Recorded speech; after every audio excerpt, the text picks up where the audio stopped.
Starfield feels a little bit unironically mid, and that's been a common trend now with quite a few streamers, actually. Let's listen to this. I am trying so hard to enjoy this fucking game. I'm trying so hard to enjoy this game, chat. I really am. I was looking forward to this game so much, boys. It is just not the vibe at all that I was expecting. Not the vibe. I'm just, you know, there's aspects of it though where I get like excited. Like when I was customizing my ship, that was exciting and fun. Basic chat. That was exciting and fun, like What? customizing my ship. But then it's like you want to use it, and then it's like it's just fucking cutscene simulator. We're not even like using the ship to fly around or anything. Yeah, I heard it has a lot of loading screens. And then I'm thinking, well, at least the story will be good. But then it's like the story, bro, and the characters are just also fucking bland. I'm just, they're bland, brother. Maybe I'm crazy though. Maybe it could be subjective though. Maybe people like that kind of. I don't know what you want to call it. Maybe people like that kind of ultra tame.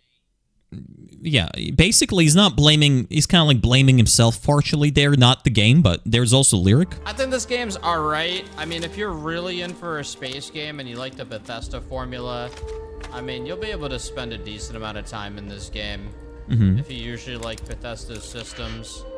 Yeah. I don't think this is like game of the year. I don't think it's like wicked fucking good, but it's something to play right now. Yeah, it's more about you, and if you have no other game you're maining right now and you're in the mood to play a space game. Yeah, if you don't have any other game, you don't have food in your fridge, you don't have a girlfriend, you don't have any life, your parents abandoned you, your friends abandoned you, literally your dog fucking left, and then you can play Starfield. And you know what a Bethesda game has. It sounds like it has like that. Like people said Skyrim in space, and I feel like that's too true. And there's also this. There's also this right here. My take on Starfield is exactly that. My take on Starfield. You know what I'm saying? Just because I don't like a fucking game doesn't mean you don't have to, you know, dislike the game either, or feel like you have to go into a defensive position about your fucking video game, dude. Sorry, I didn't like your space game that much, bro. I'm pretty sure I was about to get fucking 8 hours into that bitch, completely bored out of my mind without even knowing what the fuck is happening. So, I mean, you like whatever the fuck you want, bro. Unironically, the common trend is, at least among some of the streamers, is that some of them are not even blaming the game, they're blaming themselves. They're like, maybe it's subjective, maybe it's me. But I feel like that's because Bethesda has a very big cult following. And I've seen people actually fucking, like, if you criticize Starfield right now, they fucking come for you, okay? You say one bad thing. IGN gave this game a 7 out of 10, guys. A 7 out of fucking 10. That's pretty good. They even said good, as a lot of forces working against it, but eventually the allure of its expansive role-playing quests and respectable combat makes gravitational pull difficult to resist. They're like, okay, it's good. This review got shit-talked to space and heaven. It's a 7 out of 10. That's not that bad. It's not that fucking bad. And people, I feel like, unironically, the Starfield community is kind of like gaslighting everybody to seem like the game is better than it is. But personally, I didn't have any expectations for Starfield. I just said, it's going to be Skyrim, refurbished, in space. Buggy. Quests are going to be probably not that interesting. You're probably not going to have, like, many creative ways to do quests. And overall, the combat is going to be like pretty mid, but the vibe and the atmosphere are going to be cool. You know, that's like a Bethesda game. And people were like, no, Starfield is going to revolutionize gaming. It's going to be fucking Star Citizen, but better and actually come out. No. I'm going to play the game, and I'm probably going to enjoy it. You know why? Because I don't have any expectations for it. I thought it was going to be a 7 out of 10 game. Didn't have any expectations for it. And I'm probably going to play it.